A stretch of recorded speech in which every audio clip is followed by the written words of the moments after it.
So, I want to tell you this little story. I know you must be somewhat bored with my lecture. The story is that you have heard of this great Zen monk, Bodhidharma, was the founder of Zen actually. He's the founder of Zen. He came from somewhere in Tamil Nadu, from the south of India, and took the Buddhist training to China first, and then from there it went to Japan. He never went to Japan, he went to China.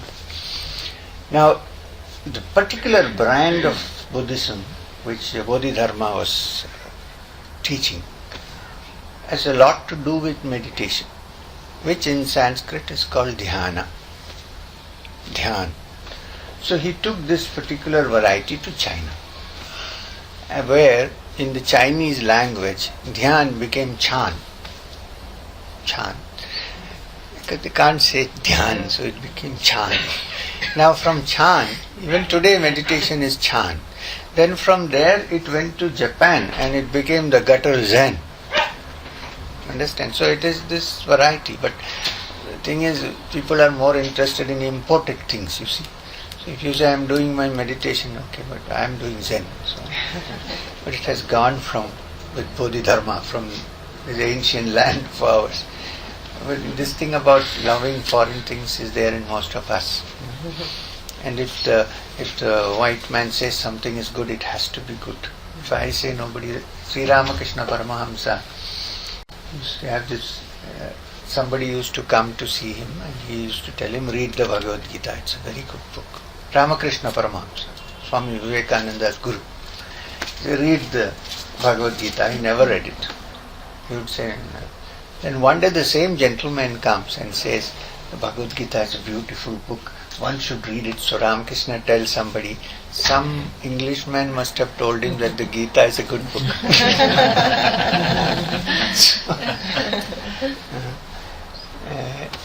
In Kerala, in Malayalam, there is a saying, Muttatte mullekku manamilla, which means the jasmine in your garden doesn't smell so good. The other garden, it's nice. So it's like that. Anyway, so Bodhidharma took Buddhism, this Chan variety, to China. And there in China, he was living on the top of a hill, beautiful hill. So, 3 young people who wanted to learn Zen and experience Satori. Satori in Zen is the Samadhi experience, liberation. So they went to see him. They couldn't find him because those days great teachers never advertised. So there were no banners, there were no nothing. So they went, looked around, walked, they were hungry for many days. Finally they reached the top of the hill. The top of the hill, Bodhidharma was sitting and it was lunch time, so he was drinking his soup. He had a wooden bowl and a spoon. So these people went there, they were taken there. They go down and they said, Master, we have come from so far, we have been hungry, we are thirsty, but we don't care. We want to learn Zen. Please teach us how to attain Satori. Have you seen any drawing of Bodhidharma? He looks wild. You would think he would hit you any time. You know, that face is like that. Very stern and serious and well built. In fact, he also took the unarmed combat defense, self-defense from here to China. Not from here, I'm sorry, I'm sitting in China. So, he was sitting there and they said, please teach us. Bodhidharma looked at them and said, I am drinking my soup. So they kept quiet for a while. And then he was drinking his soup. So they again asked him, Sir, we've come from so far, teach us how. He said, I am drinking my soup. Then he called his assistant and said, give them their soup. So they ended up sitting with bowls and spoons drinking the soup, and they said, what a silly thing to do. We came to learn Zen and here we are drinking soup. This is what he has given us instead of Zen. And again they mustered up enough courage and said, please teach us Zen. He again said, I am drinking my soup. So they got very wild. They said, we are also drinking our soup. So he stopped. And he said, put his bowl down. And he said, no, you are not drinking your soup. You are drinking your soup and thinking of Zen. And I am drinking my soup, I am drinking my soup, I am drinking my soup. This is Zen. You understand what? The implication of this. This is what I am trying to give you an example of pratyahara. One pointed attention to whatever one is doing at a particular time is the beginning of meditation, concentration, attention, everything. So, like Krishna in the Gita, when you are a karma yogi, do your work with complete attention, not half here, half there. Then when you go home and sit for meditation, the mind will also sit and meditate. One pointed attention here, one pointed attention there. Otherwise 12 hours your mind is scattered. How can you sit down for half an hour and meditate? Tell me. You will sit for 10 minutes, you will meditate, then the mind starts going. I am sitting, of course, but my mind has gone to Delhi, here, there, and come back, or England, wherever it has to go, or Macau. So, this is pratyahara, the capacity of the yogi to fix his attention on a given point, thing, thought, or whatever, and withdraw it when he at short notice. This is very essential for meditation. Now we know. Okay. Then, of course, you may know before, but talking from the point of view of today's satsang.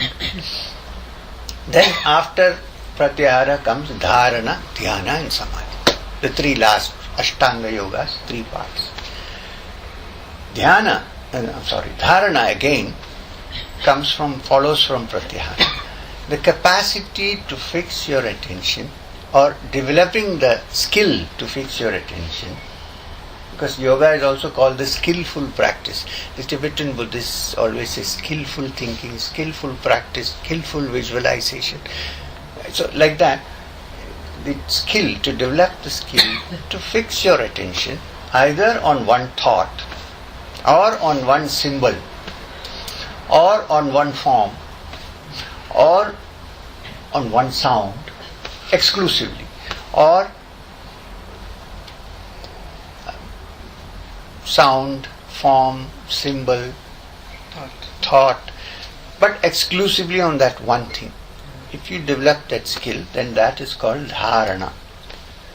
Now if dharana continues, now to develop that skill you should have gone through the other sections, yama, niyama, asana, pranayama, pratyahara. So once that skill is developed and it continues for a length of time without break, then that dharana itself becomes dhyana. And when dhyana continues deeply for a length of time, in fact after a great deal of dhyana you lose the sense of time. You don't know. And normally what happens, you think I will meditate for half an hour. Generally it happens like that, especially when we begin meditation. And then you say, no, I think half an hour is over, and look at your watch, only 15 minutes are over. So, but a yogi is one who has developed the skill shifting one pointed attention, dharana, to stretch it to dhyana for a length of time, where one has at the end forgotten about time because one is so absorbed within.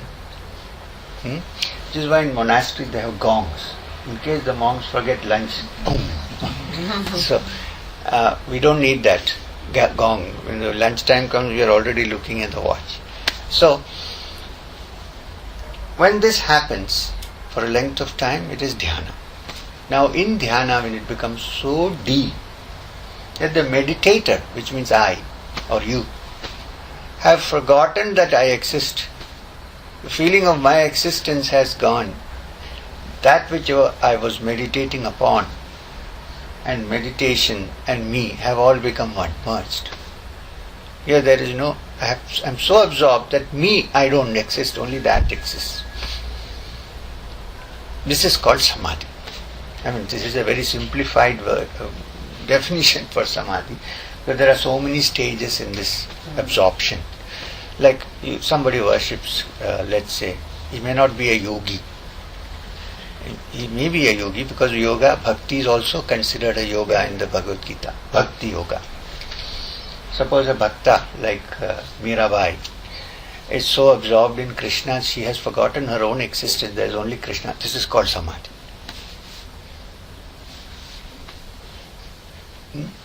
So, this is Ashtanga Yoga.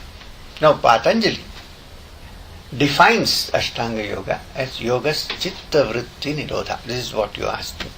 I am taking up this subject because I was asked a question. Okay. So, Yogas Chitta Vritti Nirodha. We have to explain these words. Chitta means mind stuff. When you say mind stuff, it means thoughts. You cannot conceive of a mind without thought. Can you? The moment you say mind, there is some thought. At least I can say, I am sitting and no thoughts are disturbing me, but I am there. So, Chitta is that mind stuff, thought. A bundle of thoughts form the mind. Vrittis are these vibrations or waves in the mind, which are the thoughts. Like when you are highly excited, then your graph is up. When you are depressed, it is down. So there is a movement, wave-like movement of thought happening to us every day, all the time. These are the vrittis. The vrittis. Which means that you cannot consider them as impurities. They are the natural agitations of the mind which oscillates between excitement and depression. Love and hate. Desire and repulsion. Attachment, repulsion. So these two opposites create through the gunas, the sattva, rajas and tamo gunas, the vrittis, which are, if you put it in a simple way, the vibrations or the waves of thought which form the mind. And nirodha means to stop it completely. So yoga is defined, yoga's chitta vritti nirodha, the stopping or the stilling of these waves of the mind which go up and down. When the mind becomes still, absolutely quiet, there is awareness, of course. Otherwise it is meaningless to become thoughtless, because then you are not aware of anything. You don't work hard to become completely thoughtless. This is not possible. But awareness is there in a subtle form. If you want to become completely thoughtless, you don't have to do yoga. You just need to hit the head with a crowbar. You'll be completely thoughtless. That is called fainting. It's unconsciousness. Here we are not looking at unconsciousness. We are looking at highly super consciousness. Let's put it, if there is a word like that. So, yeah, we can say super consciousness. So therefore, when the mind's movements are controlled and eliminated, let's say, even for temporary periods of time, then the mind is quiet and calm and tranquil, like a polished mirror. Absolutely. It's like a pond where there are no ripples. Still. I mean, you know what happens when you throw a stone, small ripple, then the next one, it expands till it breaks on the shore. Suppose it's absolutely still. Have you looked at a still pond where there is no movement? You look and you will see your face as clear as looking into a mirror. So, when the mind becomes absolutely tranquil, chitta vritti has been completely silenced or quietened, then on it is reflected your true image, which is a spark of the divine. Not this image, ID, which is here today and gone tomorrow, but your true identity, your consciousness which functions in this body. That is reflected clearly only when the mind becomes tranquil. So that tranquility is the runway from which one can take off to higher levels. It's not the end. It's not the end. It's the beginning of yoga actually. So now I have talked too much. Anyone have any related questions or maybe even non-related questions? In the sense, it need not be about the Yoga Sutras or Patanjali, but something to do with spiritual life, meditation. You're welcome, because I wanted it to be like that. It's It's not a lecture. Sir, this is the beginning, then what is the end? Did you hear the question? She said, if this is the beginning, where is the end? What is the end? So what I meant was, this is essential. This much of calming the mind and making it tranquil is the essential foundations from which one should start. Okay. Now, to this question, now where is the end? Now let me explain something to you. See, we all, from school boys or school girls to people who are grown up and have children and have become grandparents or professors, we all like to think that we are rational human beings. We like to think so. Probably we are. And we have what is called a rational framework. When I say a rational framework, it means when I am in school, I think I know everything. Right? I say, this is how it is. I even know why my parents, I think I know. And the only thing I don't know is that my parents love me so much, but like a little child saying, you love me so much, why didn't you invite me for your wedding? So in childhood you have made a framework which you call your framework, rational framework. And that is based on your experiences till then, right? We have no other parameters. What we experience, we can only make a design out of that. Then as you grow up, when you go to college, you have a different framework of logic and rationality, because you have more inputs. You have learned more things. So I said, I'm very rational because this is my framework of logic. I'm rational. Then you go further. It's like when you're in school and college, generally, your physics is Newtonian physics, which explains most things. As you advance, you enter into the realm of quantum physics, particle physics, which is so abstract that all your certainties fall off. So at that time you had a very so-called logical, rational framework which you have created out of your inputs, limited inputs. Then you suddenly come face to face with a theory called the theory of uncertainty, where the scientist doesn't even know if the basic particle of matter is a wave or a particle. This is called the theory of uncertainty. In fact, some have even gone to the extent of saying it depends on the observer. It's not fully accepted by all. Because when you think it's a particle and observe, it's behaving like a wave. When you think it's a wave, it's behaving like a particle. So nobody knows. So now you have entered uncertainty from certainty. So your framework of rationality also changes throughout our lives. Because our inputs keep expanding and increasing, so we have a different thing. Right? Now, we are saying, we meaning people who are not so normal, a little bit out of we are saying that what we call our framework of rationality, which we have created for ourselves, is based only on the five senses. Because we have only five sense organs. We don't have any other organs of sensation. We have only five sense organs. So all the inputs that we get are from these five sense organs. There's no argument on this. Right? Now you see that you can sit in the chair. Now you can see that these sense organs, which give us the data and the inputs that we require, are by themselves very limited. Very limited. Not only limited, they can also be misleading. We have eyes, right? We see with our eyes and we believe everything that we see is right there. Take a simple thing like the sun. Every day we see the sun rising and the sun setting with our eyes. These are our organs of perception. But does the sun really rise or set?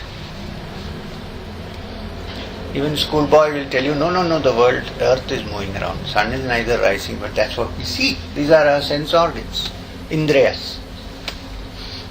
Now, so, not only are our sense organs imperfect and conditioned, they may also sometimes mislead you. They may be, apart from the fact that they are very, very limited in their access. Now, sound. You hear a sound. After some time, the sound is gone. But has it really gone? No. It's still reverberating, but it is in a frequency which my ear cannot pick up. You have a dog whistle. Human beings cannot hear it, the dogs can hear it. Why? Because the frequency which they have is different from our frequency. So these are the only instruments of perception that we have. Based on the data provided by these, we form our logical or a rational framework. We are saying that there are other instruments of perception in the human system. Apart from these five senses, we are saying that there are other instruments of perception. And these instruments of perception are latent in most beings, most human beings. They are not active. They have been neglected. They have been lost sight of. Some don't even know that they exist. So, the function of yoga, or when I say yoga, I am not talking only about Patanjali's Ashtanga Yoga. The Bhagavad Gita has 18 chapters and each chapter is called a yoga. So it can be, I am talking about any approach to the spiritual can be classified as a yoga. So yogis say that there are other instruments of perception in the human system apart from the five senses on which we depend, which can bring in data which is not available to these five senses. Now the practice of spiritual practice is to how to awaken these latent instruments of perception in us. When these are awakened, our inputs become multidimensional because we have access to much more than what we can have with our senses. So the first attempt is to awaken or bring to function those latent organs of perception in us. For that, chitta vritti is a starting point. So you can imagine where it goes afterwards. It's multi-dimensional. It's much more multi-dimensional than the new word they use called fuzzy logic. It's much more than that. There your inputs are completely different. And when these inputs come, then your structure, which you call your rational framework, is different. Which is why the point of reference of a yogi you might find to be not agreeing with your point of reference. Because his perceptions have increased, if they have. If he is not pretending, then they have increased, and therefore his inputs are much more. So he is a multidimensional human being. He is not. You understand what I am trying to say? He doesn't live only in these three dimensions. So, who's in the fourth dimension? Fourth, fifth. These are endless things. We cannot even measure them. See, we can't even measure our Milky Way. So just imagine. I get a little worried when people say life exists only on Earth. Compared to this vast universe, we are like a speck of dirt. Speck of dust. How arrogant of us to think that life can exist only here. If you say, well, oxygen doesn't exist, there may be creatures there who don't need oxygen to live. How is it that we model the entire universe on us? This is what I meant by multidimensional. This is what I meant by other instruments of perception. Every human being has latent instruments of one of them, for instance. A symbol of that, you must have seen Shiva's picture. Shiva. So you see the center between the eyebrows, there's a dot up there. That's not a bindi. It's supposed to be his jnana drishti, third eye. Usually he is represented with eyes closed and that open. Here his eyes are open. Doesn't matter. So that is a symbol of the multi-dimensional possibilities of the instruments of perception which are other than the five senses. Now this center in yoga is called the Ajna Chakra. The Ajna Chakra is a very important center to be awakened When it is awakened, the awakened meaning made active, latent in most people, made active, then your access to things which are beyond the ordinary constructs of logic begin to function. They have to be done under training proper, because we are dealing with very sensitive issues here, very important things. You are trying to overhaul your consciousness in some way, which has to be done only with expert guidance. Imagine suddenly coming up across a dimension which you never even dreamt of without much training. You might go haywire. So